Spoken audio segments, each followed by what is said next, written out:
العظيم أعوذ بالله من الشيطان اللعين الرجيم بسم الله الرحمن الرحيم الحمد لله رب العالمين والصلاة والصباء والقهط والمرض والألم اسمه مكتوب مرفوع منقوش في اللوح والقلم جسمه مقدس معطر مطهر منور في البيت والحرم سید الثقلین نبی الحرمین امام القبلتین محبوب رب المشرقین والمغربین مولا الکونین جد الحسنین ابی القاسم محمد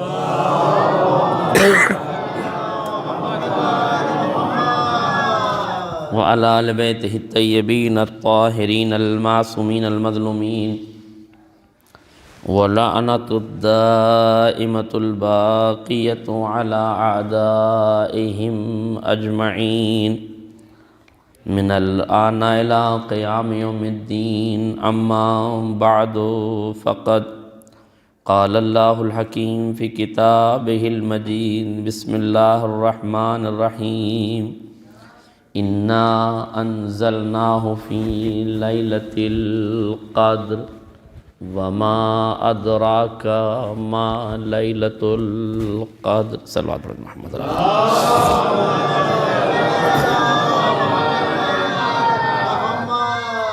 حضرات گرامی قدر، بزرگان ملت، دوستان عزیز، شعراء اکرام، علماء اعلام،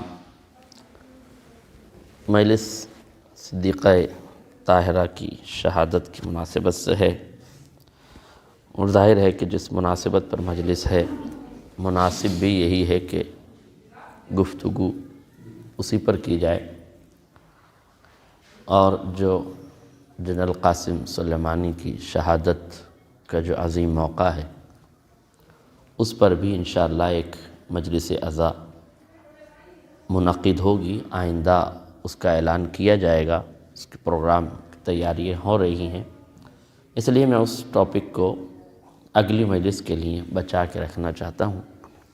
اس مہینے کی 5 تاریخ کو 5ویں تاریخ تھی، 5واں مہینہ، اور 5 ہجری کو شہزادی جناب زینب کی ولادت کی تاریخ تھی۔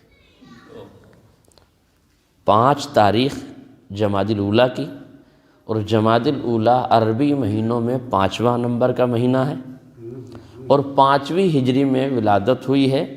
ظاہر ہے کہ 5 تاریخ 5 ہجری اور 5ویں مہینے کی ولادت اس بات کی علامت ہے کہ اس کی تربیت بھی پنجتن کی آغوش میں، لہذا شہزادی کا ایک لقب ہے ثانی زہرا، تو چونکہ مناسبت ہے زہرا اور ثانی زہرا کی، لہذا میں اس کو بھی تھوڑا سا آپ کے سامنے بیان کروں گا تاکہ ولادت سے اور شہزادی کے فضائل کا ارتباط مل جائے۔ سردست عزائے فاطمی کے منانے کا یا اس عزا کا ابھی کچھ برسوں سے یہ سلسلہ ماشاءاللہ کافی عروج پر ہے۔ اس کے لیے 2 بزرگ علماء کے 2 بیان ہیں جن کو سماعت کر لیجئے، میں آیت کا ترجمہ کر کے اصل گفتگو آپ کے سامنے پیش کرتا ہوں۔ دونوں بزرگ علماء کے ایک آغا بہجت کا بیان ہے اور ایک آغا رہبر معظم کا بیان ہے۔ رہبر معظم کا بیان یہ ہے کہ خصوصیت سے شہزادی کی شہادت کی تاریخ پر ہم اپنے اسکولوں میں، کالجوں میں، جہاں کام کرنے جاتے ہیں دفتروں میں، وہاں کی چھٹی کریں۔ سرکاری دفتر میں ہیں تو 1 دن کی چھٹی کریں۔ کیوں؟ کہا یہ چھٹی تولا بھی ہوگی تبرہ بھی ہوگی۔ یہ چھٹی تولا ہوگی کہ آپ شہادت کی عظمت کی مناسبت سے رکے ہیں، جب دوسرے دن آپ پہنچیں گے تو پورے حلقہ احباب یہ پوچھیں گے کہ کل آپ کیوں نہیں آئے تھے،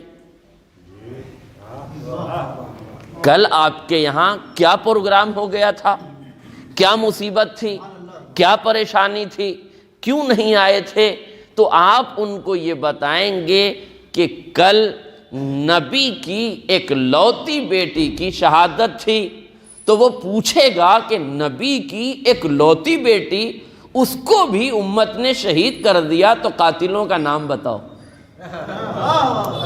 ہائے میرا جملہ واضح ہو جائے، قاتلوں کا نام بتاؤ۔ اس طرح ایک ہی وقت میں آپ تولا بھی کریں گے اور قاتلوں کی نشاندہی کر کے تبرہ بھی کریں گے۔ اس لیے ایک دن کا انتخاب ضرور کریں، یہ ایک قول ہے۔ دوسرا قول یہ ہے جو آغا بہجت نے کہا کہ کاش ہم عزائے فاطمیہ کو بھی ویسے ہی منانے کے عادی ہوتے جیسے ہم عزائے حسینی کے منانے کے عادی ہیں، تو آج امت کو عزائے فاطمہ بھی ویسے ہی معلوم ہو جاتی جیسے عزائے حسین دنیا کا ہو۔ میرے تو میں ایک جملہ کہا کرتا ہوں اپنے دوستوں سے کہ میں پکی پکائی کھانے کا عادی نہیں ہوں، اس لیے ایک جملہ میں نے اس میں اضافہ کیا ہے آغا کی طرف سے کہ آپ نے کیا فرمایا، توجہ فرمائیے گا کہ ایک صلوات پڑھ دیں محمد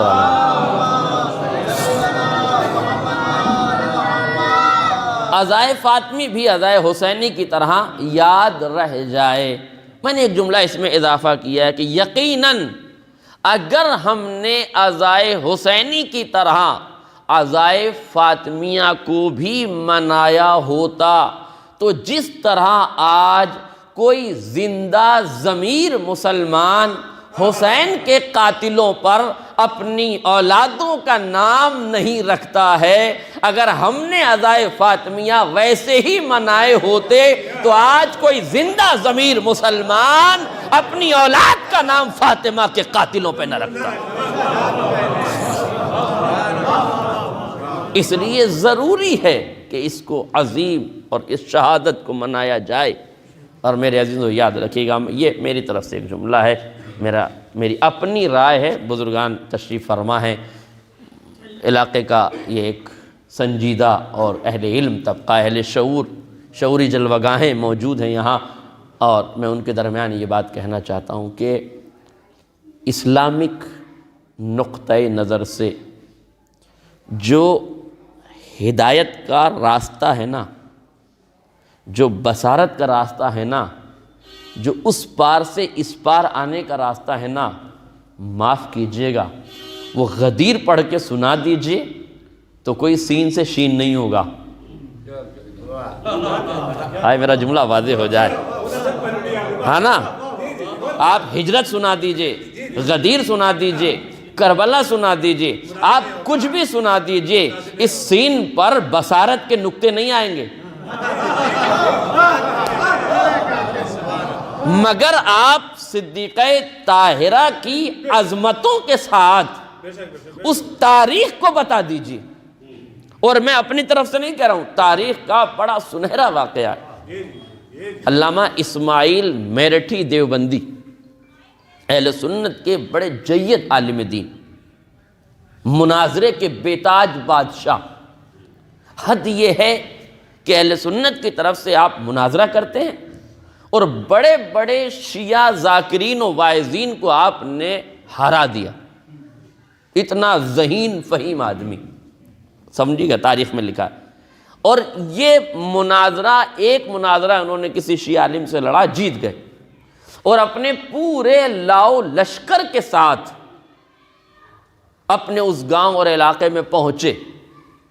جب اس علاقے میں پہنچ گئے اور خوشی کا جشن منایا جا رہا تھا، اس علاقے میں خوشی کا جشن منایا جا رہا تھا کہ ہم شیعوں سے مناظرہ جیت کر آ گئے۔ علامہ اسماعیل میرٹھی کہتے ہیں کہ جشن پر شباب پر تھا کہ کسی نے آ کے یہ کہا کہ اس بستی کا ایک بزرگ سید زادہ ہے، وہ آپ سے ملنا چاہتا ہے۔ جیسے ہی اسماعیل میرٹھی کہتے ہیں کہ میں نے سید زادہ اور میں نے نام سنا کہ ایک شیعہ بزرگ آیا ہے، اور میں ممبر کا تقدس مانے، مگر علامہ کا جملہ یہ تھا کہ انہوں نے ایک موٹی سی گالی دے کے یہ کہا کہ میں کسی سے ملنا نہیں چاہتا، اس رافضی کو یہاں سے بھگا دو۔ اتنا کہنا تھا تو کہ جو بلانے کے لیے، جو پیغام دینے کے لیے آیا تھا، اس نے آنکھیں نکال کے کہا قبلہ خبردار، وہ سید زادہ ہے، اس کے خلاف لب کھولنے کی جسارت نہ کرنا۔ ہائے میرا جملہ واضح ہو جائے، اس کے خلاف لب کھولنے کی جسارت نہ کرنا، وہ ہماری بستی کا معزز انسان ہے، بزرگ انسان ہے، آپ کو بات نہیں کرنا ہے مت کیجئے، مگر آپ کو اس کی توہین کا حق نہیں ہے، اسے برا کہنے کا حق نہیں ہے، اسے گالی دینے کا حق نہیں ہے۔ جیسے ہی بات گفتگو آگے بڑھی اور لوگ اس کی گفتگو میں شریک ہوئے، کیا بات ہے؟ کہ بزرگ سید زادہ ہے، آیا ہے، گفتگو کرنا چاہتا ہے، آپ اس سے بات کرنے کے بجائے گالی دے رہے ہیں۔ سب نے ایک زبان ہو کے کہا قبلہ ہم آپ کی ساری عزت و توقیر کو مٹی میں ملا دیں گے اگر آپ نے اس سید زادی کی بے حرمتی کی۔ کہا اچھا اتنا تمہارے لیے لائق احترام ہے تو لاؤ ہم بھی تو دیکھیں کہ کتنا باعظمت ہے وہ۔ ان سید بزرگ کو بلایا گیا، بزرگ ایک عام آدمی تھے، وہ قریب گئے، انہوں نے قریب جا کے اس عالم دین کو کہا کہ قبلہ میں آپ عالم دین ہیں، میں تو جاہل انسان ہوں، آپ پڑھے لکھے ہیں، میں ایک دیہات کا رہنے والا ہوں، آپ کو سب کچھ آتا ہے، مجھے تو کچھ نہیں آتا، مگر میں آپ سے صرف 2 سوال کروں گا، مجھے ان 2 سوالوں کے جواب آپ ہاں اور نہیں میں دے دیجئے گا، میں چپ چاپ سے چلا جاؤں گا۔ صرف 2 سوال کے جواب ہاں اور نہیں میں دے دیجئے گا، میں چپ چاپ چلا جاؤں گا۔ آپ نے مجمع لگا ہوا ہے، ابھی مناظرہ جیت کر آیا ہے، ایک عام آدمی کہہ رہا ہے میں 2 سوال پوچھوں گا، آپ اس کا ہاں یا نہ میں جواب دے دیجیے گا، مجھے کوئی تفصیلات نہیں چاہیے، مجھے کوئی تفسیرات نہیں چاہیے، مجھے حدیث کی پیچ و خم میں نہیں الجھنا، مجھے تاریخ کی پیچ و خم میں نہیں الجھنا، مجھے کوئی منطق فلسفے کی دلیلیں براہین مجھے نہیں چاہیے، نہ میں ادلہ چاہتا نہ میں براہین چاہتا، میں چاہتا ہوں یس اور نو، ہاں اور نہیں، صحیح ہے یا نہیں، صرف اتنا آپ بتا دیجیے گا۔ اس نے کہا ٹھیک ہے پوچھو۔ کہا میرا پہلا سوال یہ ہے کہ یہ بتائیے صدیقہ طاہرہ دربار میں اپنا حق مانگنے کے لیے گئی تھیں یا نہیں؟ دربار میں اپنا حق مانگنے کے لیے گئی تھیں یا نہیں؟ علامہ میرٹھی کہتے ہیں کہ میں نے کہا کہ وہ تاریخ یہ کہتی ہے اور حدیث یہ کہتی ہے، کہ قبلہ بس نہ مجھے تاریخ کا سننا ہے، نہ مجھے حدیث کا سننا ہے، نہ مجھے روایت کا سننا ہے، نہ مجھے آیت کا سننا ہے، آپ یہ بتا دیجئے گئی تھیں یا نہیں؟ اس نے کہا گئی تھی۔ کہ اب دوسرا سوال یہ ہے کہ جو دربار میں بیٹھا ہوا تھا اس نے فاطمہ کو حق دیا یا نہیں؟ میرا جملہ واضح ہو جائے، اس نے حق دیا یا نہیں؟ اب انہوں نے پھر بات کو بڑھانا چاہا، انہوں نے کہا قبلہ طے ہمارے درمیان میں یہ ہوا ہے، ہاں یا نہیں، ہاں یا نہیں۔ ابھی علامہ میرٹھی سوچ رہے تھے کہ کیا جواب دیں کہ وہ پورا مجمع جو اب تک جشن منا رہا تھا لاٹھیاں ڈنڈے تلواریں نکال کر اس عالم کے سامنے کھڑا ہو کے کہنے لگا قبلہ تم ان لوگوں کا نام بتاؤ جس نے صدیقہ طاہرہ کو حق نہیں دیا تھا، ہمارے ڈنڈے بھی ہیں، ہماری تلواریں بھی ہیں، ہماری لاٹھیاں بھی ہیں، ہم اس کا قلعہ قمع کر دیں گے، ہم اس کا خاتمہ کر دیں گے۔ مرتبہ اسماعیل میرٹھی کہتے ہیں میں نے سر جھکا لیا، میں نے کہا میں انہیں کیا بتاؤں، اب تک یہ میرا احترام جن ذاتوں کو سمجھ کے کر رہے تھے اگر میں نے بتا دیا تو ان پہ لعنتیں بھی شروع ہو جائیں گی اور یہ پورا مجمع اہل حق ہو کے چلا آئے۔ اور اسی احساس نے علامہ اسماعیل میرٹھی دیوبندی کو اسی نقطے پہ لا کے روک دیا اور وہیں سے انہوں نے اپنی شیعت کا اعلان کر دیا، اپنے بابصیرت ہونے کا اعلان کر دیا۔ میرے عزیزو آپ بتائیے جو زندگی بھر مناظروں کی جنگ جیت کر آگے بڑھ رہا تھا اسے کس چیز نے پلٹا کے بابصیرت بنا دیا؟ فاطمہ زہرا ہی کی وہ ذات ہے جسے اگر عالم اسلام سمجھ سمجھ جائے تو سارے لوگوں پہ تبرہ ہو جائے گا، آل محمد کا تولا ہو جائے گا۔ لہذا اس مشن کو کبھی فراموش نہ کیجیے، عظمت صدیقہ طاہرہ بیان ہوتی رہنی چاہیے۔ انا انزلناہ فی لیلۃ القدر، بے شک ہم نے قرآن کو لیلۃ القدر میں نازل کیا۔ یقیناً یہ آیت قرآن مجید کے نزول اور لیلۃ القدر کی عظمت میں بیان۔ وما ادراک ما لیلۃ القدر، اور تم کیا جانو کہ لیلۃ القدر کیا ہے۔ بس چونکہ ایک روایت میں یہ آیا ہے کہ لیلۃ القدر سے مراد فاطمہ زہرا کی ذات گرامی۔ کیا مشابہ ہے لیلۃ القدر میں اور فاطمہ میں؟ بس ایک مشابہت سن لیجئے، میں گفتگو کو آگے بڑھا رہا ہوں اور ثبوت کے لیے ایک آیت پڑھوں گا، بات مکمل ہو جائے گی۔ لیلۃ القدر وہ رات جس میں قرآن نازل ہوا، اختلاف علماء میں 17ویں رات ہے، 19ویں رات ہے، 21ویں رات ہے، 23ویں رات ہے، 27ویں رات ہے، 5 قول ہے۔ 17ویں رات ہے، 19ویں رات ہے، 21 کی رات ہے، 23 کی رات ہے یا 27 کی رات ہے۔ یہ کسی معصوم نے نہیں بتایا کہ کون سی رات ہے۔ ایسر اللیالین کا لفظ ہے کہ ان 2 راتوں میں سے کوئی ہے، مگر کون سی ہے یہ نہیں بتایا۔ کبھی کبھی باعظمت چیز کو محفوظ رکھا جاتا ہے۔ میرا جملہ واضح ہو جائے، عظمتوں میں یہ ہے تاکہ محفوظ رہ جائے۔ اور بہت سی چیزیں، میرے پاس وقت نہیں کہ میں ان تفصیلات میں جاؤں، بہت سی چیزیں ہیں جو امت میں محفوظ رکھ دی گئی ہیں تاکہ عظمتوں کا احساس ہو جائے، عظمتیں اجاگر ہو جائیں۔ اور جس طرح 5 قول سورہ قدر پر، لیلۃ القدر کے سلسلے میں ہیں، ویسے ہی 4 یا 5 قول شہزادی کی شہادت کے سلسلے میں۔ ایک قول یہ ہے کہ نبی کی شہادت کے 40 دن کے بعد، دوسری ہے 45 دن کے بعد، تیسری ہے 70 دن کے بعد، چوتھی ہے 75 دن کے بعد، اور 5ویں ہے 90 دن کے بعد۔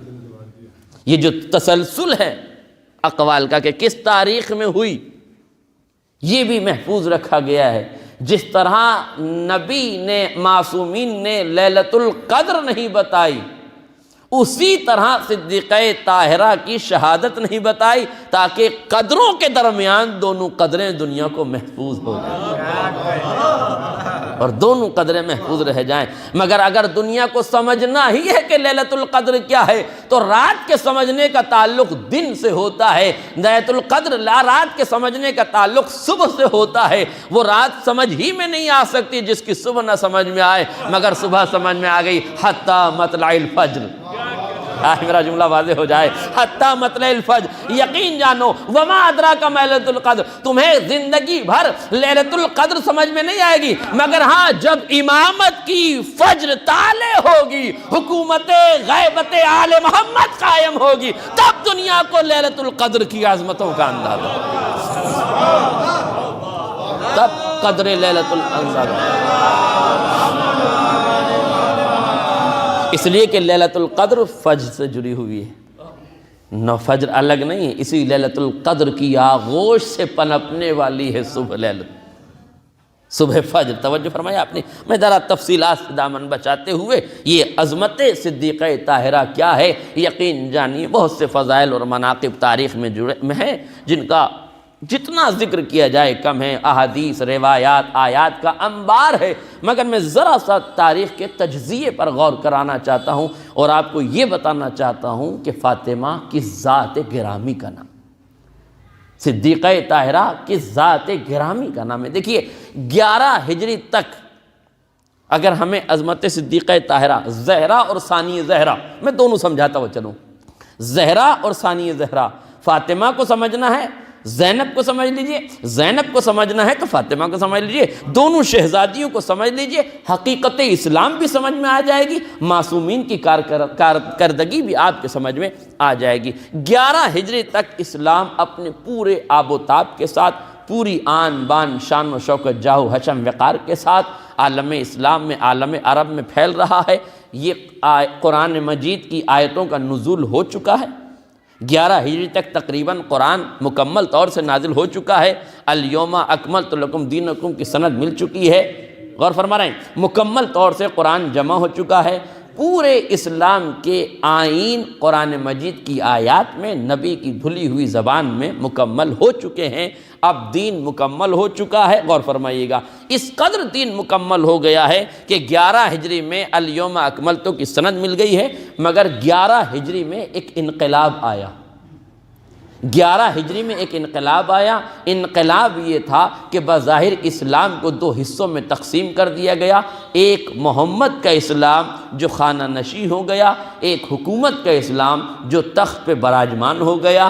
خانہ نشین ہونے والے اسلام کے اپنے تقاضے تھے، تخت پہ جانے والے کے اپنے تقاضے تھے، وہ اپنے تقاضے پورے کر رہا تھا، یہ اپنے تقاضے پورے کر رہا تھا۔ اس کے تقاضے تھے کہ جغرافیائی حصوں کو سمیٹ کر اسلام کے رقبے بڑھا لو۔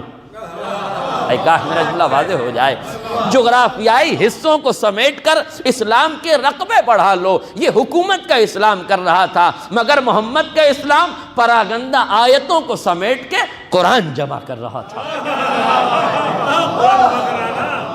پراگندہ آیتوں کو سمیٹ کر قرآن جمع کر رہا تھا۔ حکومت کا اسلام تلوار کے ڈنکے بجا رہا تھا، محمد کا اسلام کردار پہ سیقل کر رہا تھا۔ محمد کا اسلام کردار پہ سیقل کر رہا تھا۔ اور توجہ کیجئے گا، یہ دونوں اسلام اپنے اپنے تقاضے پورے کر رہے تھے کہ محمد کے اسلام کو 25 سال تک خاموش بیٹھا رہنا پڑا، مگر یاد رکھیے گا علی خاموش تو تھے مگر خاموش نہ تھے۔ ہائے میرا جملہ واضح ہو، علی بظاہر خاموش تو تھے مگر خاموش نہیں تھے۔ یہ خاموشی عظیم خاموشی تھی۔ اس خاموشی میں علی علم کے چراغ جلا رہے تھے، تفسیر کے باب کھول رہے تھے، آیتوں کی مصداقیت طے کر رہے تھے، عالم اسلام کو جینے کے سلیقے سکھا رہے تھے، اخلاقیات کے در کھول رہے تھے، نہج البلاغہ کی تیاریاں کر رہے تھے، خطبات و مکتوبات کی تیاریاں ہو رہی تھی۔ علی کا علم تھا جو نچھاور ہو رہا تھا۔ علی 25 سال خاموش نہیں تھے، آنے والی نسلوں کو یہ درس دے رہے تھے، جب تم سے حکومت چھین لی جائے، جب تمہارے حقوق پامال کر دیے جائیں تو سڑکوں پہ آنے کی ضرورت نہیں ہے، علم کے اتنے دروازے کھول دو کہ جہالت کا دم گھٹے، لوگ چل کے تمہارے دروازے۔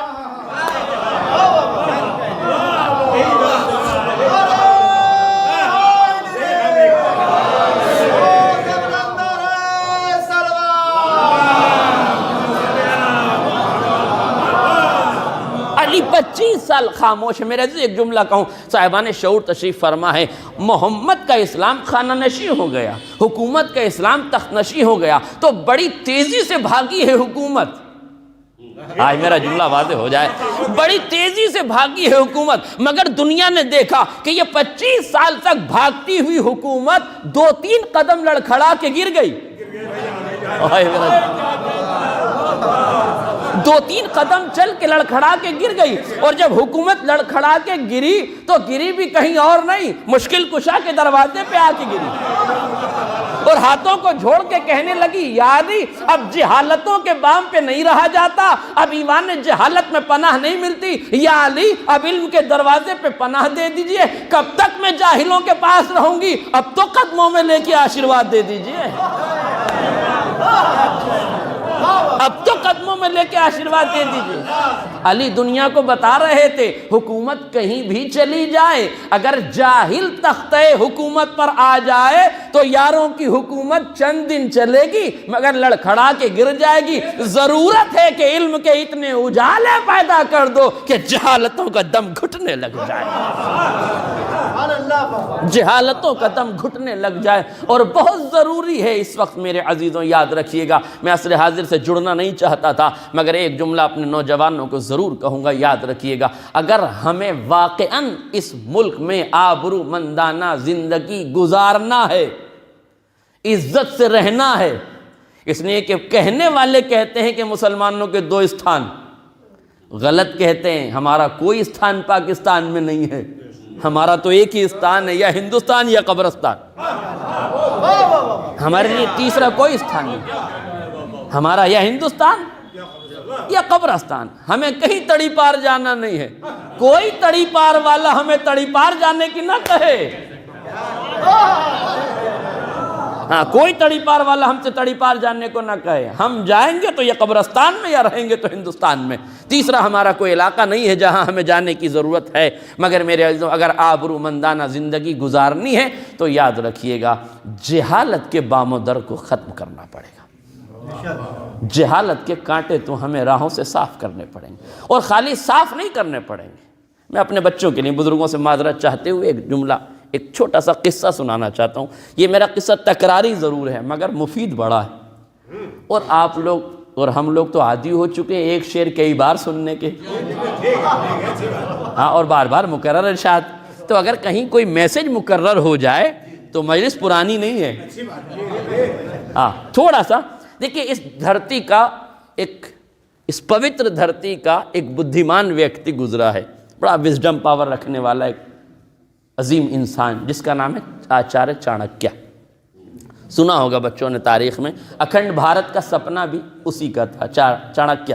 اکھنڈ بھارت کا سپنا بھی اسی کا تھا، کوٹ نیتی بھی اسی کی تھی، اور کاش کوئی اس کا پریوگ کر کے بڑے میاں کو بتا دے کہ حضرت تمہیں گرانے کے چکر میں لگے ہوئے ہیں، مگر کاش لوگوں کے سمجھ میں آ جائے۔ صرف ایک جملہ کہوں گا، تاریخ اسلام دو بزرگوں نے بگاڑی ہے، اور تاریخ ہندوستان بھی دو بزرگ بگاڑنے کے چکر میں، نہ دنیا کے سمجھ میں کل وہ دو آئے تھے، نہ کسی کے سمجھ میں آج یہ دو آ رہے ہیں۔ آپ بات سمجھ رہے ہیں میری؟ خدا کرے کہ میں پہنچا دوں وہاں تک جہاں تک میں پہنچانا چاہتا ہوں۔ اصل میں حد ادب مانے نہیں، حالات مانے ہیں۔ زیادہ پڑھنا ہے تو کچھ دیر تک رہنا پڑے گا، اس لیے کچھ اشاروں میں بات سمجھ لیجئے تاکہ بات بہت دور تک نہ جائے۔ اور فرمایا آپ نے، لہذا وہ کہتا ہے ایک مرتبہ وہ جانے لگا، بس میں بچوں کے لیے چھوٹا سا قصہ سنا دوں تاکہ وہ بیدار ہو جائیں اور اپنے مقصد کو جاننے صرف اشارے سے۔ اگر وہ اپنے راستے سے گزرا تھا، اس کے پیر میں کانٹا چبھا، چانکیہ کے پیر میں کانٹا چبھا۔ اس نے کانٹا نکالا، دیکھا پیر لہو لوہان تھا، کانٹے کو دیکھا، چاروں طرف دیکھنے لگا، اسے ایک سوکھا ہوا ببول کا یا کسی کا درخت دکھائی دیا، وہ گیا، جس کی شاخ کا ٹکڑا تھا وہ گیا، اس نے اس کانٹے کو اسی درخت میں ڈالا، 2 قدم پیچھے ہٹا، 4 قدم پیچھے ہٹا، پیچھے ہٹ کے دیکھا ایک مٹھا بیچنے والا وہاں تھا، دکان تھی، پیچھے ہٹا، ایک گلاس مٹھا، میرا خیال سے واضح ہے مٹھا، چھاچھ یا مٹھا خریدا، اور خریدنے کے بعد اس نے وہ گلاس لیا اور لا کر اس جھاڑی میں جو سوکھی ہوئی تھی ڈال دیا، سوکھی ہوئی جھاڑی میں ڈال دیا، اور اس کے بعد وہ گلاس رکھ کے آگے بڑھ گیا۔ اس کا شاگرد اس منظر کو دیکھ رہا تھا، وہ گیا، اس نے عیادت کرنے کے بعد پوچھا، حضور پیر میں کانٹا چبھا تھا، پینا چاہیے تھا آپ کو مٹھا، اس میں ڈال دیا۔ اس نے کہا آپ نے دیکھ لیا میں نے کیا کیا؟ کہا جی دیکھ لیا۔ کہا اصل یہ نہیں ہے کہ میں نے کیا کیا، یہ دیکھو، یہ پوچھو کہ میں نے ایسا کیوں کیا، ایسا کیوں کیا؟ انہوں نے حضور آپ بتا دیجئے، ہماری تو سمجھ میں نہیں آتی، آپ کو پینا چاہیے تھا۔ اب میں اسی کے جملہ کہہ رہا ہوں۔ کہا میں نے اس مٹھے کو اس درخت میں ڈالا نہیں ہے، اسے پلایا نہیں ہے، درخت کو نہیں پلایا ہے، اس مٹھے کے ذریعے سے چونٹیوں کو آمنترت کیا ہے اس کی جڑوں کو کھانے کے لیے۔ ہائے میرا جملہ واضح ہے، میں نے اس کے ذریعے سے، تاکہ اس کی سگندھ، اس کی اسمیل، اس کی خوشبو کے ذریعے سے چونٹیوں کو انویٹیشن دیا ہے کہ وہ آئیں اور اس مٹھے کے بہانے اس کی جڑوں کو کھوکھلا کر دیں اور اس درخت کو جڑ سے ختم کر دیں۔ کانٹے ہٹانے سے کام نہیں ہوتا، میرے عزیزوں اگر ہم اس ملک میں رہ کے یہ سوچ رہے ہیں کہ اپنی راہوں سے جہالت کے کانٹے ہٹاتے چلے جائیں ہمارا کام بن جائے گا تو غلط فہمی ہے۔ آج آپ اپنی راہوں سے جہالت کے کانٹے ہٹائیں گے، کل سیاست کی مسموم ہوائیں پھر وہ کانٹے آپ کی راہوں میں آ کے بچھا دیں گے، پھر پیر لہو لوہان ہو جائیں گے۔ اب کانٹے ہٹانے کا زمانہ نہیں ہے، کانٹوں کو جڑ سے اکھاڑ پھینکنے کا زمانہ ہے، اور ان کانٹوں کو جڑوں سے پھینکنے کے لیے ضروری ہے کہ ہم علم کے وہ درخت لگا دیں، ہم وہ اسکول، کالجز، مدارس اور ایسے پروگرامز بنائیں کہ جن کے ذریعے سے ہم ایک کامیاب انسان، ہمیں دوسروں کی ضرورت نہ ہو، ہم اتنا پڑھ لیں کہ لوگ ہمارے محتاج ہیں۔ ہم محتاج نہیں بنائے گئے ہیں کہ ہم دوسروں کے محتاج ہوں، دوسرے ہمارے محتاج ہوں، ہمارا یہ کردار ہونا چاہیے۔ 11 ہجری تک اسلام اپنے پورے آب و تاب کے ساتھ، مگر 11 ہجری میں ایک انقلاب آیا، امت شعور کے جنازے کو چھوڑ کے شور مچانے نہ جانے شور مچانے چلی گئی، اور نتیجہ آپ کے سامنے، بس یہاں سے عظمت شہزادی سن لیجئے۔ جب شعور کو چھوڑ کے شور مچانے امت چلی گئی تو وہاں جا کے جو حالات ہوئے وہ آپ کے سامنے ہیں کہ پورن بہومت سے اپنی حکومت کو ثابت کرنے کی ایک ناکام کوشش کی گئی۔ بہرحال جیسے تیسے کر کے حکومت بن گئی، لیکن نتیجہ یہ ہوا کہ اب اپوزیشن میں علی ہیں۔ اس وقت کی حکومت کی اپوزیشن میں علی ہیں۔ دیکھیں توجہ کیجئے گا، اپوزیشن میں علی ہیں۔ حکومت کی سب سے بڑی مجبوری یہ ہے کہ حکومت علم سے چلتی ہے اور شجاعت سے چلتی ہے۔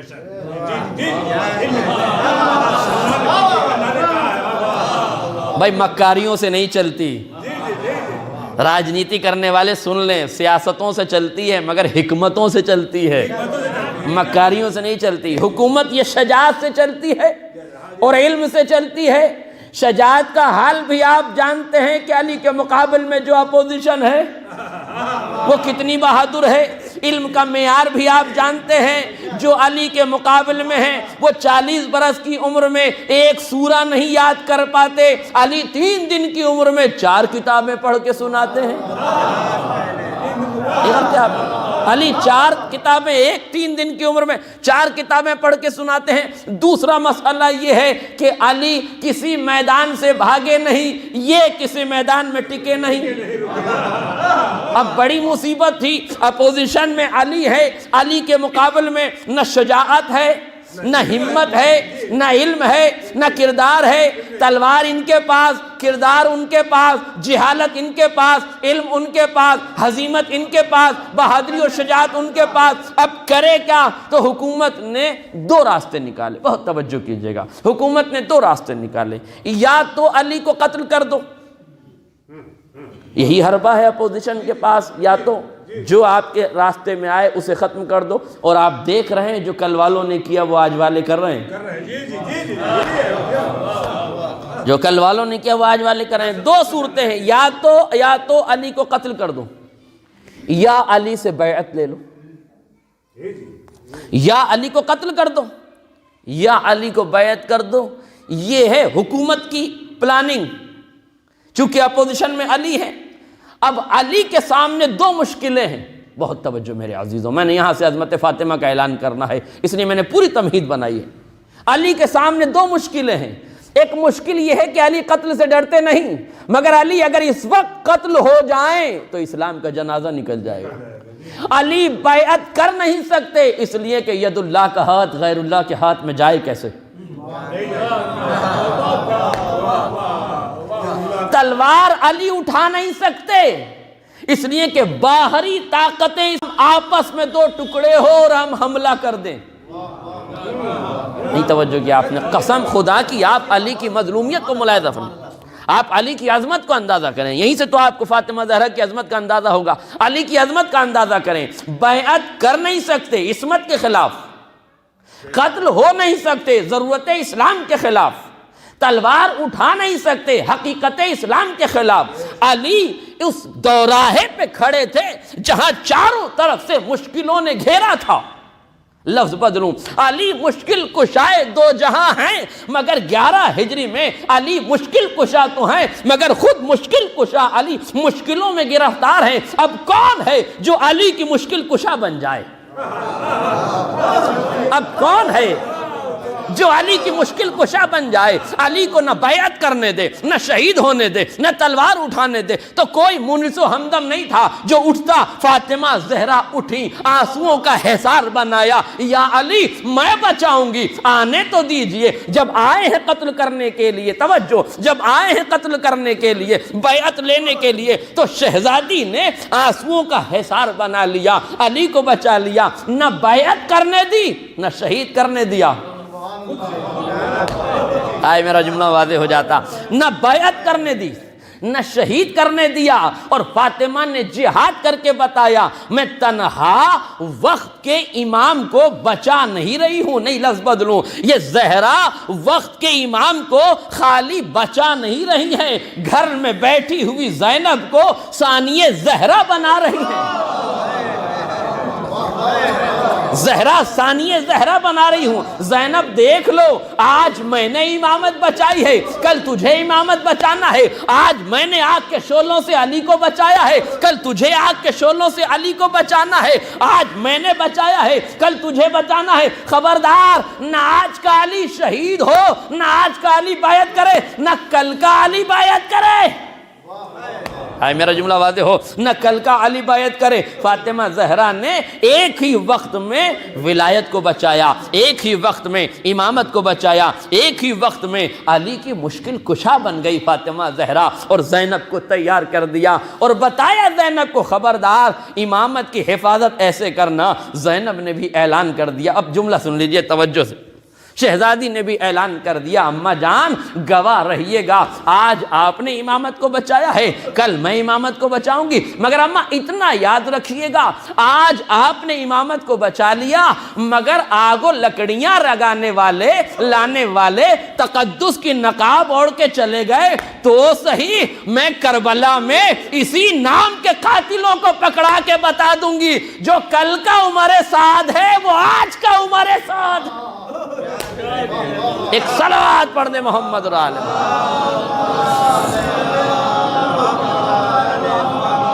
کربلا میں عمر سعد نہیں پکڑا جا رہا ہے، یہ پوری ٹیم پکڑا دی ہے زینب نے۔ آج کے قاتلوں کو دیکھ لو، کل کے قاتل بھی سمجھ میں آ جائیں گے۔ یہ کمال ثانیہ زہرا تھا کہ زہرا کے قاتل تقدس کی آڑ میں بیٹھ گئے تھے، مگر زینب نے سارے قاتلوں کو بے نقاب کر دیا، اس لیے زینب کو ثانیہ زہرا کہا گیا۔ ایک صلوات پڑھ دے محمد شہزادی زہرا نے ایک ہی وقت میں علی کو اپنے آنسوؤں کے حصار میں لیا، وہ کامیاب ترین جہاد کیا کہ نہ علی کو بیعت کرنا پڑی، نہ علی شہید ہوئے۔ امامت کی حفاظت کس نے کی؟ جناب فاطمہ زہرا نے کی۔ اور اتنا کامیاب ترین جہاد میرے عزیزوں، اتنا کامیاب ترین جہاد فاطمہ زہرا نے کیا، شہزادی صدیقہ طاہرہ نے کیا، حکومت کی نیندیں حرام ہو گئی، کروٹ کروٹ انہیں نیند نہیں آتی تھی، حکومت کے گھوڑے بے لگام ہونے لگے، زندگی بھر یہ احساس رہ گیا ہم نے فاطمہ کے ساتھ بدسلوکی کی ہے، ہم نے دروازے پر آگ و لکڑیاں جمع کی ہے۔ اب تاریخ نے یہی لکھا ہے، توجہ کیجئے گا، اب تاریخ نے یہی لکھا ہے کہ جب لوگ آگ و لکڑیاں لے کر آئے تھے اور بعد میں لوگوں کو احساس ہونے لگا، ضمیر نے ملامت کی، تو معافی کے طلبگار ہوئے۔ بھائی توجہ کیجئے گا، معافی کے طلبگار ہوئے، معافی کے طلبگار ہوئے، معافی مانگنے کے لیے آئے در زہرا پر۔ اب دو چار جملے یہاں سے سن لیجئے، میں متوجہ کر دوں آپ کو۔ معافی مانگنے کے لیے سب سے پہلے علی سے پوچھا، یا علی، ہم بنت رسول سے معافی مانگنا چاہتے ہیں، آپ ہمیں گھر جانے کی اجازت دے دیجیے۔ دیکھیے ایمان سے بتائیے، ہمارے سماج میں اگر ہمیں یہ معلوم ہو کہ میری زوجہ کسی سے راضی نہیں ہوگی، تو کیا میں کسی کو گھر آنے کی اجازت دے سکتا ہوں؟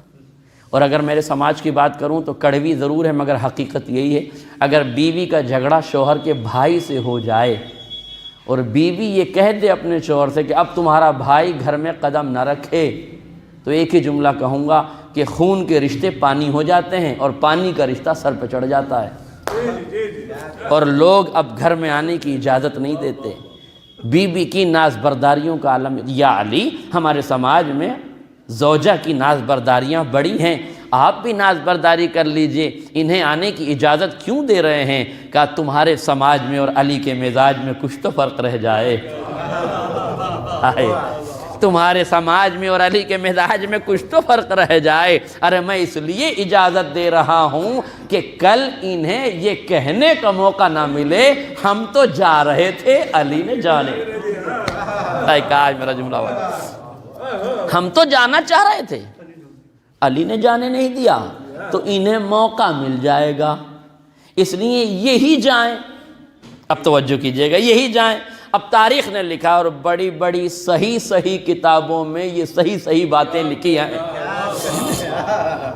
بڑی بڑی صحیح کتابوں میں یہ باتیں لکھی ہیں کہ ایک طرف گئے سلام کیا، شہزادی نے منہ موڑ لیا، دوسری طرف گئے سلام کیا، شہزادی نے منہ موڑ لیا، جواب سلام شہزادی نے نہیں دیا۔ آج لوگ ہم سے پوچھتے ہیں مولانا یہ بتائیے شہزادی پہ کیا سلام کا جواب دینا واجب نہیں ہے؟ آپ نے سلام کا جواب کیوں نہیں دیا؟ میں ان سے دو جملے کہتا ہوں کہ کبھی بھی نص کے مقابل میں اجتہاد نہیں کیا کرو، اور اب آپ بتائیں گے آل محمد کی ذمہ داری کیا ہے۔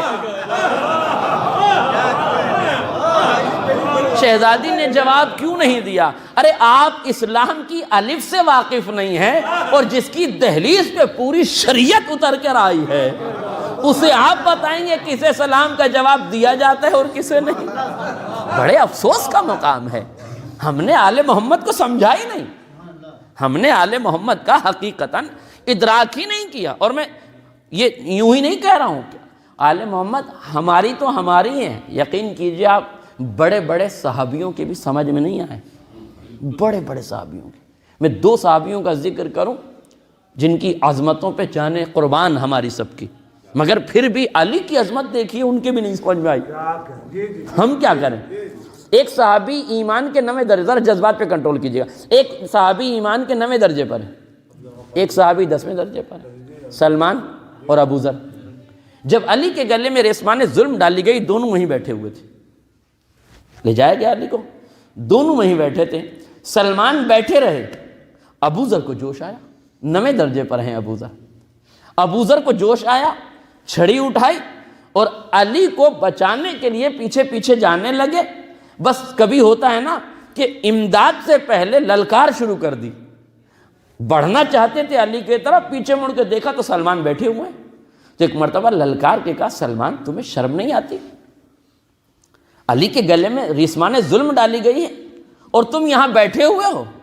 یہ ہے 9 درجے کا ایمان، 10ویں درجے کا ایمان خاموش بیٹھا ہے، 9 درجے کا ایمان جوش کے ساتھ چھڑی اٹھا کے علی کو بچانے جا رہا ہے۔ 9 درجے کے ایمان سے 10ویں درجے کے ایمان نے کہا ابو ذر بیٹھ جاؤ، نص کے مقابل میں اجتہاد نہیں ہوتا، جب صاحب ذوالفقار خود خاموش ہے تو تم کو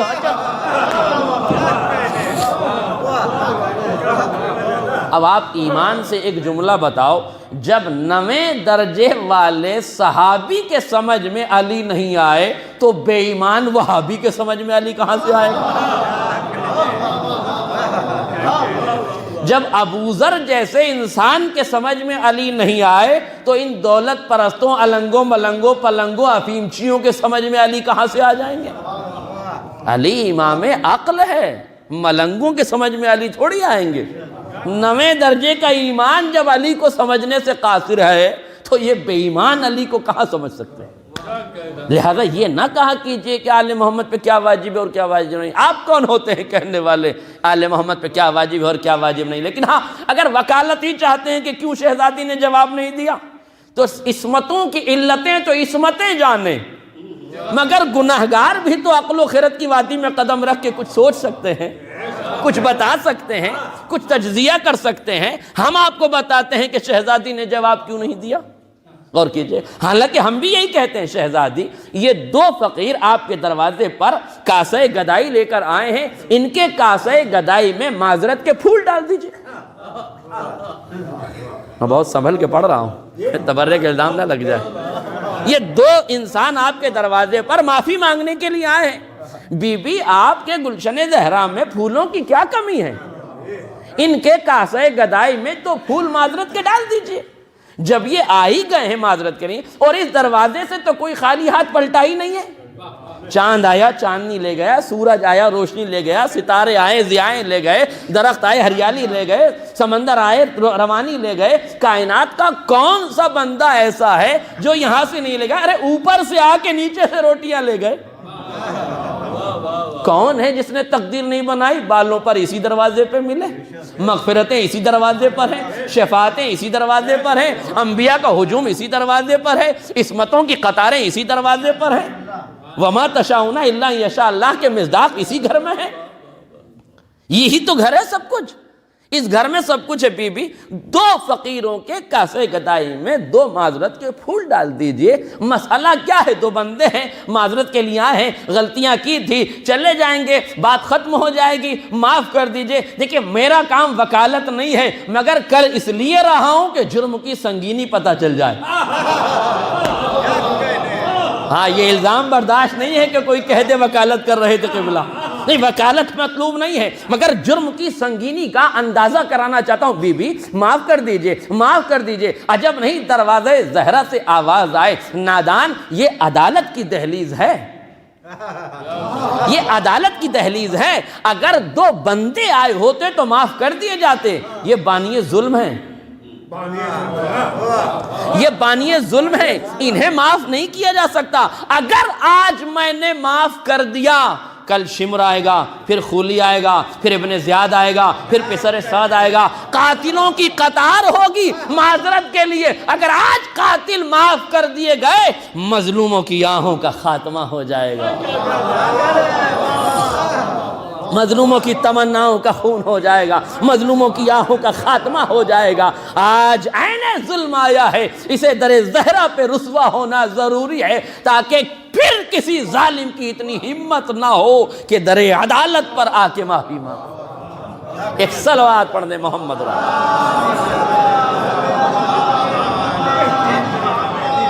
اس لیے ضروری تھا کہ معاف نہ کیا جائے۔ اب سلام کا جواب کیوں نہیں دیا؟ بڑا عجیب مرحلہ میرے عزیزوں، کیوں نہیں دیا سلام کا جواب؟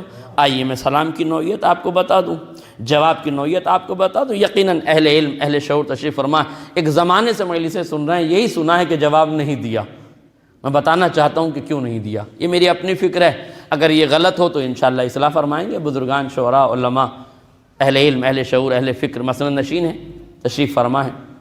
دیکھیں ایک چھوٹا سا قصہ ہے تاریخ کا، وہ میں پڑھ دوں اور بات آخری مرحلوں میں چلی جائے۔ ایک شخص ہمارے چھٹے امام، امام جعفر صادق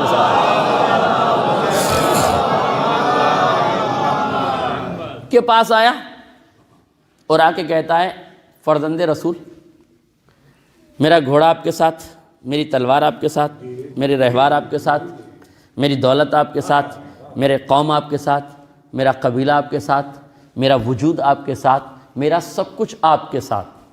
پھر کہا آپ حکومت کے لیے قیام کیجئے، حکومت کے لیے قیام کیجئے، میں سب کچھ آپ کو دینے کے لیے تیار ہوں۔ امام نے کہا تنور جل رہا ہے، اس میں کود جا، ہے نا، سنا ہے واقعہ، تنور جلا ہے، جل رہا ہے، اس میں کود جا۔ ہاتھوں کو جوڑ کے کہنے لگا، فرزند رسول، میں تو آپ کو جلانے آیا تھا، آپ مجھے مارنے کی بات کرتے ہیں، جلانے کی بات کرتے ہیں۔ آپ نے کہا تو بات ہی ایسی کر رہا ہے، جب سب کچھ قربان کر رہا ہے تو قربان ہو جا۔ کہنے میں چاہتا ہوں آپ کو حکومت مل جائے۔ امام نے کہا پھر کودتا کیوں نہیں؟ ابھی یہ گفتگو ہو رہی تھی کہ ہارون مکی آیا، سلام کیا، سلام علیکم یا ابن رسول اللہ۔ آپ نے کہا وعلیکم السلام یا ہارون مکی، تجھ پر بھی ہمارا سلام ہو۔ ہارون مکی، یہ تنور جل رہا ہے، اس میں کود جا۔ وہ آیا اور آ کے کود گیا۔ دیکھیے دو لفظ ہیں، بڑی معذرت کے ساتھ میں یہ لفظ استعمال کرتا ہوں، گرچہ سرمایہ ادب میں یہ الفاظ بیجا بھی استعمال نہیں ہوتے، لیکن بس جس کے لیے استعمال کر رہا ہوں اس کی نوعیت سے سمجھ لیجئے گا، عصمت کو اپنی جگہ رکھیے گا۔ دیکھیے یہاں پر دو لوگ ہیں، ایک چاہنے والا، ایک چڑھانے والا۔ ہائے ہائے ہائے، دیکھیے تجزیہ میں واقع کا کر رہا ہوں، ایک چاہنے والا ہے، ایک چڑھانے والا ہے۔ چڑھانے والا کہتا ہے سب کچھ آپ کا، پر کودتا نہیں۔ کہاں ہیں آپ؟ سب کچھ آپ کا پر کودتا نہیں۔ چاہنے والا کچھ بھی نہیں کہتا پر کود جاتا ہے۔ اب تو فرق سمجھ میں آیا، سماج کو ان واقعات سے کچھ سیکھنا چاہیے۔ یہ دیکھا کرو کہ تمہیں کون چڑھا رہا ہے، کون چاہ رہا ہے۔ جو سب کچھ لٹاتا ہے وہ چاہنے والا ہوتا ہے، جو سب کچھ لوٹ لیتا ہے وہ چڑھانے والا۔ کیا ہے؟ اور سزا بھی ہے، دیکھیے چڑھانے والا پاس بیٹھا ہے امام کے مگر ٹینشن میں ہے، جلے کے نہیں، بھنے کے نہیں، راکھ ہوئے کے نہیں۔ یہ چڑھانے والا چاہنے والے کے بارے میں سوچ رہا ہے مگر چاہنے والا تسبیح پروردگار کر رہا ہے۔ آپ نے نہیں غور کیا؟ چاہنے والا تسبیح پروردگار کر رہا ہے۔ ایک جملہ کہوں گا زندوں تک پہنچ جائیے گا مردوں تک۔ کمال خطابت تو یہی ہے کہ میں یہاں بیٹھے بیٹھے آپ کو کہیں اور پہنچا دوں، یہی ہے نا مسئلہ۔ تو کہوں گا میں زندوں کی، پہنچیے گا مردوں تک، جو پہنچ جائیں انہیں میری طرف سے سبحان اللہ۔ دیکھیے چاہنے والے اور چڑھانے والے کا ایک فرق یہ بھی ہے کہ چڑھانے والا اگر معصوم کے پہلو میں بیٹھا رہے پھر بھی حسد میں جلتا رہتا ہے، چاہنے والا تنور میں بھی کود جائے تو آگ سے محفوظ رہتا ہے۔ یہ نہ دیکھنا عصمت کے پہلو میں کون ہے۔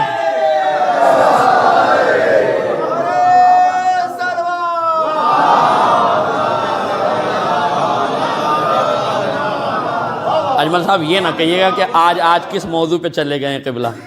میری مجبوری یہ ہے کہ میں یہ سب موضوعات چھیڑتا نہیں ہوں، مگر اب صدیقہ طاہرہ کی شہادت پہ بھی نہ پڑھوں گا تو کب پڑھوں گا؟ اور فرما رہے ہیں اس لیے ضروری ہے ان مسائل کا سمجھنا۔ چاہنے والا تنور میں جائے، بھڑکتے ہوئے شعلوں میں جائے تو زندہ رہتا ہے، اور چڑھانے والا پاس بیٹھا رہے معصوم کے۔ میرے عزیزوں امام نے تفریق کر دی ہے، اور میں ایک جملہ بہت معذرت کے ساتھ قسم خدا کی کہنا چاہتا ہوں، اگر اس وقت ذمہ داران ادارہ، علمی اداروں کے مالک، علمی سنستھاؤں کے مالک، کمپنیوں کے مالک، ہر جگہ مالکیت کا حق دکھانے والے مالکین حضرات اگر چاہنے والوں میں اور چڑھانے والوں میں فرق محسوس کر لیں تو مخلص کبھی مجرم نہیں ہوگا اور مجرم کبھی مخلص نہیں ہوگا۔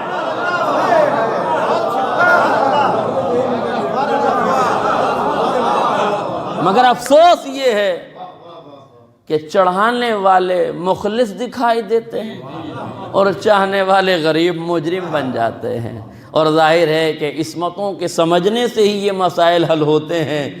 حکومت کے نشے میں آنے سے کچھ نہیں حاصل ہوتا، دولت کے نشے میں آنے سے کچھ نہیں حاصل ہوتا، لہذا ذمہ داران کی ذمہ داری ہے کہ چاہنے والے کو بھی سمجھیں اور چڑھانے والوں کو بھی سمجھیں۔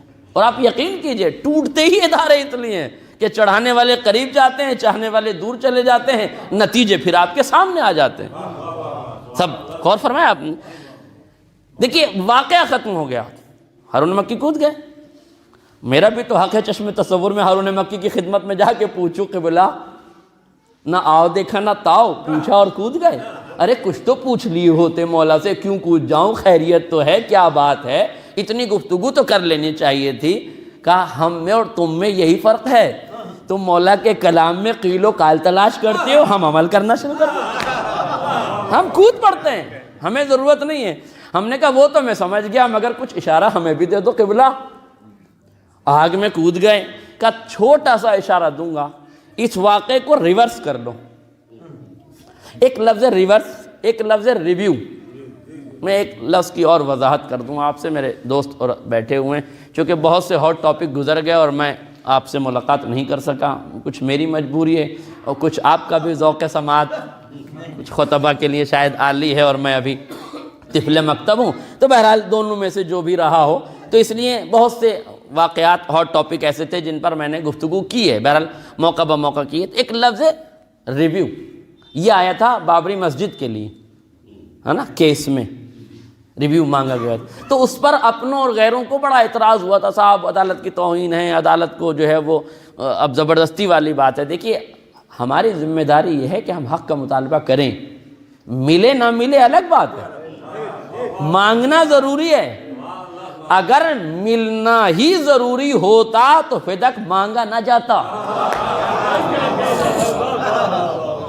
ملنا ضروری ہوتا تو مانگا نہ جاتا. کیا جانتی نہیں تھی کہ ملے گا کہ نہیں ملے گا؟ وہ اس کی ذمہ داری ہے کہ دے یا نہ دے، یہ ہماری ذمہ داری ہے. اور ریویو کس عدالت کی توہین ہے؟ آئیے میں آپ کو بالکل اپنے نوجوان دوستوں کو بتانا چاہوں گا تاکہ ان کے ذہن میں ذرا بھی شبہ نہ رہ جائے. کرکٹ میچ کون ہے جو نہیں دیکھتا؟ اکثریت ہم میں دیکھتی. جو نہیں دیکھتی، ہمارے ساتھ کھیلے ہوئے لوگ بھی بیٹھے ہوئے ہیں، جو نہیں دیکھتے وہ بھی جانتے ہیں. البتہ جس وقت ہم لوگ کھیلتے تھے ریویو نہیں تھا، اب آیا ہے یہ نیا سسٹم. ریویو کیا ہے؟ کرکٹ کھیلتے کھیلتے بیٹسمین بیٹنگ کر رہا ہے، بالر نے بالنگ کی، کچھ کٹ کی آواز سنائی دی، ایمپائر نے انگلی اٹھا دی، بیٹسمین کو آؤٹ دے دیا. بیٹسمین کو اپنے آؤٹ ہونے پر یقین نہیں ہوا، اس نے ہاتھ اشارہ کر کے ریویو مانگ لیا. یہ بتائیے، یہ جو بیٹسمین ریویو مانگ رہا ہے یہ ایمپائر کی شمتاؤں پہ اعتراض ہے؟ عدالت کی توہین ہے؟ نہیں، یہ عدالت کی توہین نہیں ہے، یہ ایمپائر کی شمتا پہ اعتراض نہیں ہے، اپنی سنتشٹی کے لیے مانگ رہا ہے. کسی بھی ورلڈ کپ کے کسی بھی ایمپائر نے ریویو مانگنے والے کو مجرم نہیں کہا، اسے غلط نہیں کہا، یہی کہا کہ میرا فیصلہ تھا کہ آؤٹ ہے، اس کی سنتشٹی نہیں تھی، اس نے ریویو مانگ لیا، مشین کے ذریعے سے فیصلہ ہو گیا، بات ختم ہو گئی. اب تو سمجھو ریویو مانگنا عدالت کی توہین نہیں ہے، اپنے نفس کے اطمینان کا سامان ہے. ہم اپنے نفس کے اطمینان کی بات کر رہے ہیں، آپ کو کیوں برا لگ رہا ہے؟ ایمپائر کا فیصلہ ہم چیلنج کریں تو آپ کو برا نہیں لگتا، کھیل کے میدان والوں کو برا نہیں لگتا، کچھ پڑھے لکھے ہیں وہ اس لیے برا نہیں لگتا، تھوڑا آپ نے بھی پڑھ لیا ہوتا تو کبھی برا نہیں لگتا. میرے عزیزوں، ڈاکٹر جو بنتا ہے اسے پتا ہوتا ہے کہ ڈاکٹر بننے کے لیے کتنے پاپڑ بیلنے پڑتے ہیں. توجہ کر رہے ہیں میرے ایک جملے پر؟ جو شاعر بنا ہے اسے پتا ہے کہ شاعری کی کتنی صنعتیں پار کرنی پڑتی ہیں، تب بحر ربڑ سے بچتا ہے بندہ اور صنعت شعر کو وزن میں قافیے میں ڈالتا ہے، تب 16 یا 18 یا 12 بحروں میں بات مکمل ہوتی ہے. جو عالم ہوتا ہے اسے پتا ہوتا ہے کہ علم کے کتنے زینے طے کرنے پڑتے ہیں. یونیورسٹیوں کی عظمت وہ جانتا ہے جس نے کبھی یونیورسٹی میں پڑھا ہو.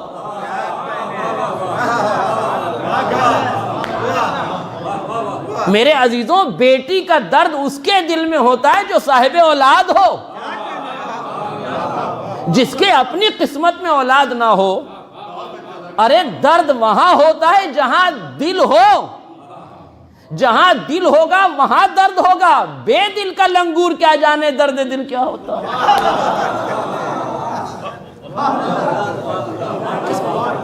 ابھی حیرت میں ہے، پورا یو پی حیرت میں ہے صاحب. وہ ماں باپ اس کے جو وہ جیل میں ڈال دیے گئے، ایک چھوٹی سی بچی تھی، کیسے گوارا کر لیا؟ کیوں کیسے گوارا؟ کیا مطلب گوارا کر لیا؟ صحیح گوارا کیا ہے. بیٹی کا درد تو وہ جانتا ہے جس کی اپنے بیٹی ہو. ارے جب مہاراج کے کچھ ہے ہی نہیں تو کیا پتا؟ آپ بتائیے، جب مولانا صاحب کے کوئی بیٹی ہی نہیں ہے تو بیٹی کا درد کیا پتا؟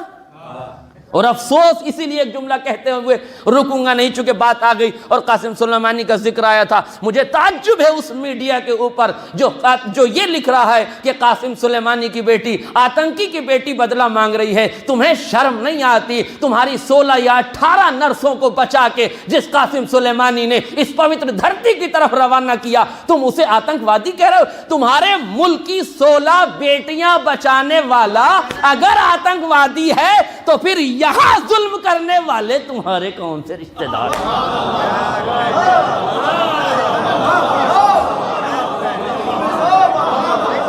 ارے بڑے افسوس کا مقام ہے.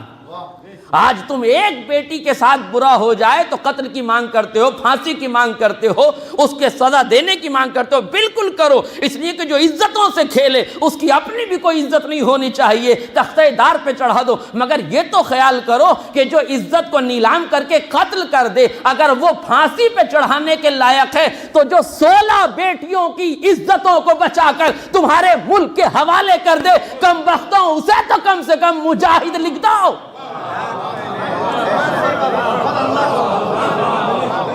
اسے تو مجاہد لکھ دو۔ اسے کیوں مذہب کی دیواروں میں باندھتے ہو کہ جب پاکستان نے وہ گل جاگنڈ کو پھانسی کی سزا دی تھی تو اس کے خلاف بھی سب سے پہلے قاسم سلیمانی نے آواز بلند کر کے کہا تھا کہ پاکستان کی حکومت نے غلط کیا ہے اور میں اپیل کرتا ہوں کہ اسے چھوڑ دیا جائے، اور ان کے کہنے سے اس جادو کو چھوڑ دیا گیا تھا۔ اس جادو کا مذہب کا کیا رشتہ تھا؟ مذہب کا رشتہ نہیں تھا، انسانیت کا رشتہ تھا، مظلومیت کا رشتہ تھا، آتنکواد کے خلاف کھڑے ہونے والے کا رشتہ تھا۔ افسوس کا مقام ہے جس نے پورے سیریا اور پورے عراق سے دہشت گردوں کا صفایا کر دیا۔ یہ دہشت گردوں پہ کے ٹکڑوں پر پلنے والا میڈیا اتنی بھی تمیز نہیں رکھتا کہ شیر کون ہے اور گیدڑ کون ہے۔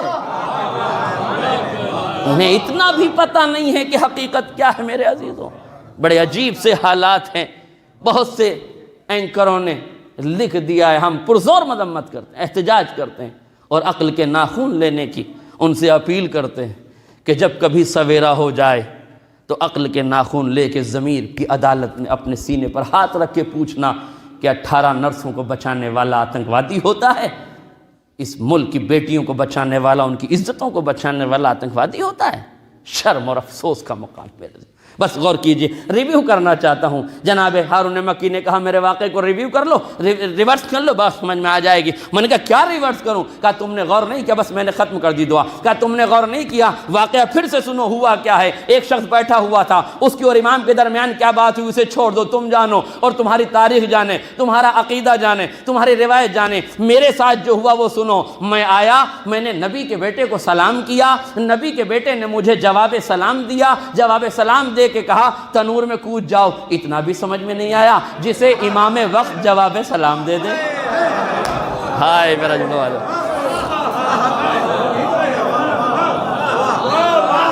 ارے جسے امام وقت سلام کا جواب دے دے، سلامتی کی دعا دے دے، کیا وہ اس آگ میں جل سکتا ہے؟ اب بتاؤ، جب ایک امام کا جواب اس آگ سے بچا سکتا ہے تو 9 اماموں کی ماں اگر جواب دے دیتی تو یہ جہنم کی آگ سے محفوظ ہو جاتے۔ اس لیے شہزادی نے کہا میں جواب نہ دوں گی تاکہ آتش جہنم سواگت کر سکے۔ ایک صلوات پڑھ دے محمد رال۔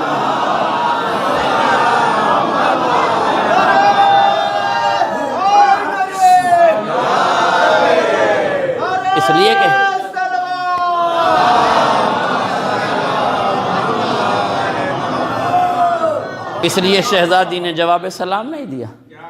اب جسے ڈھونڈنا ہو تاریخ میں ڈھونڈ لے کہ کس کے سلام کا جواب دینا واجب ہے اور کس کے سلام کا جواب دینا واجب نہیں ہے۔ میں کسی کے اسلام کو خطرے میں نہیں ڈالتا، تاریخ پڑھیے، فیصلہ کیجئے۔ میں تو عصمت کی دہلیز سے جڑا ہوا ہوں، جو وہ کریں گے ہمارے لیے حرف آخر ہے، جو انہوں نے کر دیا ہے وہ ہمارے لیے کافی ہے، جو انہوں نے بتا دیا ہے وہ ہمارے لیے کافی ہے۔ یہ ہے میرے عزیز و صدیقہ طاہرہ۔ میں زیادہ فضائل نہیں پڑھ سکا ہوں، معذرت چاہتا ہوں، مگر چاہتا تھا کہ تاریخ کے اس خلاصے کو آپ کے سامنے بیان کروں کہ فاطمہ نے ایک ہی وقت میں علی کو بیعت سے بھی بچایا اور علی کو توجہ، علی کو شہادت سے بھی بچایا۔ بس آخری فقرے کہہ دوں تاکہ بات زینب علیہ مقام تک پہنچ جائے اور ثانیہ زہرا کا لقب بالکل واضح ہو جائے۔ دیکھیں شہزادی نے علی کو بچا لیا، علی نے نہ بیعت کی نہ علی نے شہادت پائی اس وقت۔ علی نے شہادت بھی نہیں پائی اور بیعت بھی نہیں کی۔ نتیجہ کیا ہوا؟ فاطمہ زہرا مشکل کشا کی مشکل کشا بن گئی، مشکل کشا کی عقدہ کشا بن گئی، اور اپنے ردیف میں ایک بیوی کو تیار کر دیا جسے ثانیہ زہرا بنا دیا۔ اب تمہاری بھی ذمہ داری ہے کہ تم بھی امامت کی حفاظت ویسے ہی کرنا جیسے میں نے کی۔ اب توجہ کیجئے گا، ویسے ہی کرنا جیسے میں نے کی ہے۔ بی بی آپ نے دو کام کی ہیں، ایک شہادت سے بچایا، ایک بیعت سے بچایا۔ بہت غور کیجئے گا، ایک شہادت سے بچایا، ایک بیعت سے بچایا، اور فاطمہ زہرا نے سوال بیعت کو لپیٹ دیا، اور ایسے لپیٹا کہ تاریخ میں اتنا پیچھے ڈھکیلا کہ 50 سال تک کسی کی ہمت نہ ہوئی آل محمد سے بیعت مانگنے کی۔ کاش میرا جملہ واضح ہو جائے، میں نے ختم کر دی دعا۔ 50 سال تک 11 ہجری میں فاطمہ زہرا نے اپنے دروازے سے آگ اور لکڑیاں لانے والوں کو ایسا ذلیل کیا کہ پھر کسی نے بیعت کا مطالبہ نہیں کیا۔ طول تاریخ میں پھر علی سے بیعت نہیں مانگی گئی، حسن سے بیعت نہیں مانگی گئی، صدیقہ طاہرہ سے کوئی بیعت کا مطالبہ نہیں کیا گیا۔ اتنا فاطمہ زہرا نے بیعت کو بدنام کر دیا کہ پھر کسی کی ہمت نہ ہوئی۔ مگر یہ سوال بیعت اتنا خونخوار تھا کہ 50 سال کے بعد پھر کھڑا ہو گیا، 61 ہجری میں 60 ہجری میں پھر کھڑا ہوا، اور اب حسین کے سامنے آ گیا، اب حسین سے بیعت کا مطالبہ کرنے لگا۔ شہزادی کی دو ذمہ داریاں تھیں، ایک علی کو شہادت سے بچانا، ایک علی کو بیعت سے بچانا۔ میرا جملہ واضح ہو جائے، ایک علی کو بیعت سے بچانا، ایک علی کو شجاعت سے، ایک علی کو شہادت سے بچانا۔ اب فاطمہ زہرا کے بعد ثانیہ زہرا نے وہ کارنامہ کیا کہ جب کربلا سے نکلی ہیں تو فرات میں بیعت کی لاش کو لپیٹ کر پانی میں ایسا ڈبو دیا ہے کہ اس وقت سے لے کر آج تک، اس وقت سے لے کر آج تک پھر کسی نے آل محمد سے بیعت نہیں مانگی۔ اب مجھے کہنے دیجئے کہ زہرا نے سوال بیعت کو 50 سال پیچھے ڈھکیلا تھا، ثانیہ زہرا نے قیامت تک کے لیے پیچھے ڈھکیل دیا۔ زہرا نے ایک علی کو بچایا تھا، ثانیہ زہرا نے قیامت تک علی کو بچا لیا۔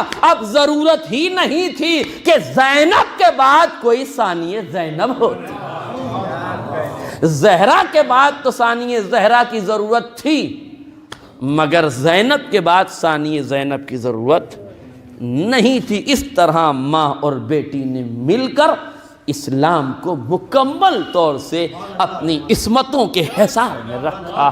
ایک بار علی کو فاطمہ نے بچایا، اور ایک بار انہی ردیف کے علی کو زینب علیہ مقام نے بچایا، اور اسی بچانے کو غیبت کے پردے میں محفوظ کر دیا گیا تاکہ وہ زندہ اور سلامت رہ جائیں، اور بیعت کو ایسے پیچھے ڈھکیل دیا کہ اب کوئی انسان آل محمد سے بیعت مانگنے کا مجاز نہیں رہ گیا۔ یہ ہیں صدیقہ طاہرہ۔ میرے عزیزو، بس ایک جملہ قاسم سلیمانی نے پچھلے سال عزائے فاطمی میں اپنے ایک دوست سے یہ کہا تھا کہ مجھے اگلا عزائے فاطمی نصیب نہیں ہوگا،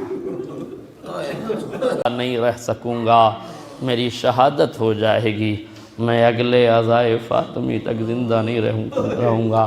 کتنا پیار، کتنی محبت، کتنی عقیدت، کتنی مودت، کتنی الفت تھی اسے صدیقہ طاہرہ سے۔ اور یہی دیکھیں میرے عزیزو، زندگی کا راز یہی ہوتا ہے، جب انسان کے دل میں کسی کی محبت ہو جائے نا تو پھر کڑیوں سے کڑیاں جڑنے لگ جاتی ہیں۔ آپ کو پتہ ہے اتنی محبت تھی شہزادی صدیقہ طاہرہ سے، قاسم سلیمانی کو اتنی محبت تھی کہ تمنا تھی کاش میں زندہ رہتا، عزائے فاطمی تک زندہ رہتا، رو لیتا صدیقہ، مگر مجھے معلوم ہے شہادت میرے انتظار میں ہے، میں زندہ نہیں رہوں گا۔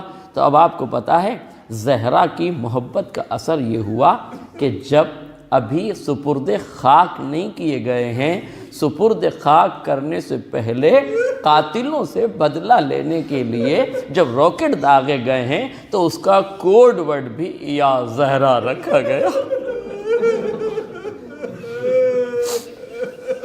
اس کا کوڈ ورڈ کیا رکھا گیا؟ یا زہرا، یا زہرا۔ لو قاسم سلیمانی تمہاری عظمتوں کو سلام، تمہاری شہادت سرخرو ہو گئی۔ تم نے جس بی بی کے لیے یہ کہا تھا کہ کاش میں عزائے فاطمی میں دعا شامل ہو جاتا مگر میری زندگی نہیں رہے گی، تو لو تمہارے قبر میں اترنے سے پہلے فاطمہ زہرا کا نام لے کر کوڈ ورڈ بنا کر تمہارے قاتلوں سے بدلہ لے لیا گیا۔ صدیقہ طاہرہ نے تمہارے جنازے کے حق کے لیے اپنے لفظ کا سہارا دے دیا، مگر ہاں قاسم سلیمانی، ارے تم تو سپرد لحد ہو گئے، تم تو چین سے سو گئے، مگر ہاں کوئی صدیقہ طاہرہ کے دل سے پوچھے کہ نبی کے بعد امت نے چین سے نہیں رہنے دیا، دروازے پر آگ و لکڑیاں جمع کی گئی، فاطمہ کو مرثیہ پڑھنا پڑا۔ صبت علی مصائب لو انہا صبت علی الایام سرنا علی۔ بابا آپ کے بعد اتنے مصائب پڑے، دنوں پہ پڑھتے تو مثل شب تاریک ہو جاتے۔ علامہ محقق اصفہانی فرماتے ہیں ما اصابها من المصاب مفتاح باب حدیث الباب انا حدیث الباب ذو شجون مما جند به ید الخون۔ ارے در زہرا پر جب آگ لکڑیاں جمع کی گئی تو اتنی بڑی گفتگو ہے، اتنی بڑی مصیبت ہے کہ دل ٹوٹ جاتا ہے، دروازے کی باتیں سن کے دل ٹوٹ جاتا ہے۔ جس دروازے پر ظالموں نے حملہ کیا، روایت کہتی ہے کہ جس وقت لوگ آگ و لکڑیاں لے کر آئے، صدیقہ طاہرہ دروازے کے قریب کھڑی ہو گئی۔ کسی نے کہا بنت رسول دروازہ کھولو، آپ نے فرمایا کہ کیوں دروازہ کھولا جائے؟ کہا ہم علی سے بیعت لینا چاہتے ہیں۔ فاطمہ زہرا نے دروازہ نہیں کھولا، کہنے والا کہتا ہے کہ ہم گھر کو آگ لگا دیں گے۔ شہزادی نے فرمایا، صحیح کتاب کی روایت ہے، شہزادی نے فرمایا اس گھر کو آگ لگا دو گے جس میں رسول کے چھوٹے چھوٹے بچے ہیں؟ کہنے والے نے کہا وہ انکانا، ہاں ہوتے ہیں تو ہوا کرے۔ اس کے بعد ایک شقی نے دروازے پر ایسی لات ماری، صدیقہ طاہرہ در و دیوار کے درمیان۔ محقق اصفہانی فرماتے ہیں لست ادری خبر المسمار سل صدرها خزینۃ الاسرار۔ ارے دروازے میں ایک کیل تھی، مجھے نہیں معلوم کہ دروازے کی کیل نے کیا کیا، مگر صدف عصمت طاہرہ میں ایسے پیوست ہوئی کہ محسن شہید ہو گیا۔ الباب والجدار والدماء شہود صدق ما بالخفا۔ دیوار، دروازہ اور در و دیوار کے درمیان فاطمہ کی ٹوٹی ہوئی پسلیوں کا لہو ایک ایسا گواہ ہے جسے جھٹلایا نہیں جا سکتا۔ اذ رضا تلک العزل عزکیہ رضیت لا مثلہ رضیہ۔ محقق اصفہانی فرماتے ہیں کہ جب فاطمہ زہرا کی پسلیاں چکنا چور ہو گئی تو یہ ایک ایسی مصیبت تھی کہ جس سے بڑی کوئی مصیبت نہیں۔ میرے عزیزو، لفظ رضا مقاتل میں 3 جگہ استعمال ہوا ہے۔ ایک مرتبہ رضا کا لفظ علی اکبر کے لیے استعمال ہوا ہے، جب سینے میں برچھی ٹوٹی ہے نا تو برچھی ٹوٹی نہیں ہے بلکہ سینے کی ہڈیوں کو چورا بنا کے جگر میں پیوست ہو گئی۔ دوسری جگہ جب حسین کے جنازے پر 10 بھاری بھرکم گھوڑے دوڑائے گئے نا تو اس وقت حسین کے جسم کی ہڈیاں چور چور ہو گئی۔ اور تیسرا لفظ فاطمہ زہرا کی پسلیوں کے لیے استعمال ہوا، مگر محقق اصفہانی کا دوسرا مصرع بڑا عجیب ہے، رضیۃ لا مثلہ رضیہ۔ یہ ایک ایسی مصیبت ہے جس سے بڑی کوئی مصیبت۔ میں سوچا کرتا تھا کیا پسلیوں کا ٹوٹ جانا اتنی بڑی مصیبت ہے؟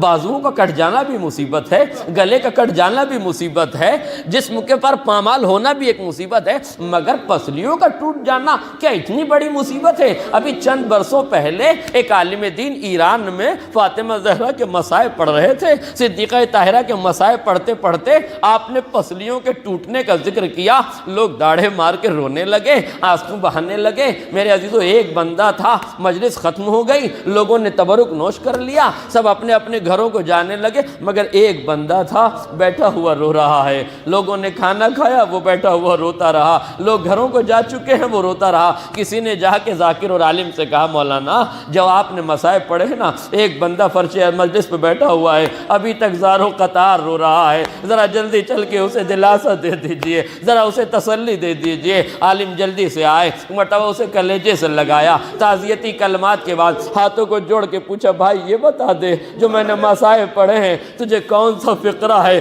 جو تیرے دل پہ لگ گیا، جو تیرے کلیجے پہ لگ گیا، جو تیرے آنسو نہیں روکتا؟ اس نے کہا قبلہ میں ہڈیوں کا اسپیشلسٹ ڈاکٹر ہوں، میں ہڈیوں کا اسپیشلسٹ ہوں، میں ہڈیوں کا ڈاکٹر ہوں۔ میں یہ جانتا ہوں جسم کی کوئی ہڈی بھی ٹوٹ جائے نا تو جڑ جاتی ہے، مگر پسلیاں ٹوٹ جائے نا،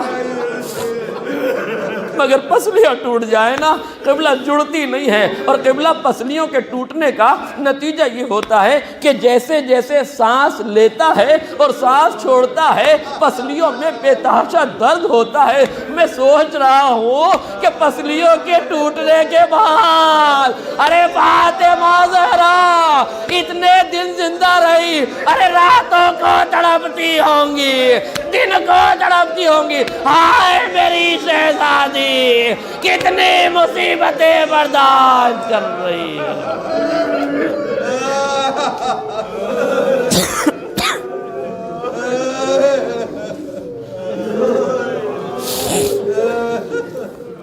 اِنَّ لِلَّهِ وَإِنَّا إِلَيْهِ رَاجِعُونَ رِضًا بِقَضَائِهِ وَتَسْلِيمًا لِأَمْرِهِ وَسَيَعْلَمُ الَّذِينَ ظَلَمُوا أَيَّ مُنقَلَبٍ يَنقَلِبُونَ رَبَّنَا تَقَبَّلْ مِنَّا إِنَّكَ أَنْتَ السَّمِيعُ الْعَلِيمُ۔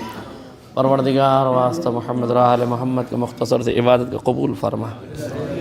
کریم پروردگار حاضرین کی دعاؤں کو مستجاب فرما۔ کریم پروردگار واسطہ محمد رحل محمد کے اس مجلس کو قبول فرما۔ بانیان مجلس حاضرین مجلس کی توفیقات میں اضافہ فرما۔ کریم پروردگار شہزادی صدیقہ طاہرہ کی اس مجلس کی وسیلے سے مومنین کی شفاعت فرما۔ بیماریوں میں شفائے کامل و عاجلہ عطا فرما۔ مقروضوں کے قرضوں کو ادا فرما۔ ہماری قوم کا دامن علم کے موتیوں سے بھر دے۔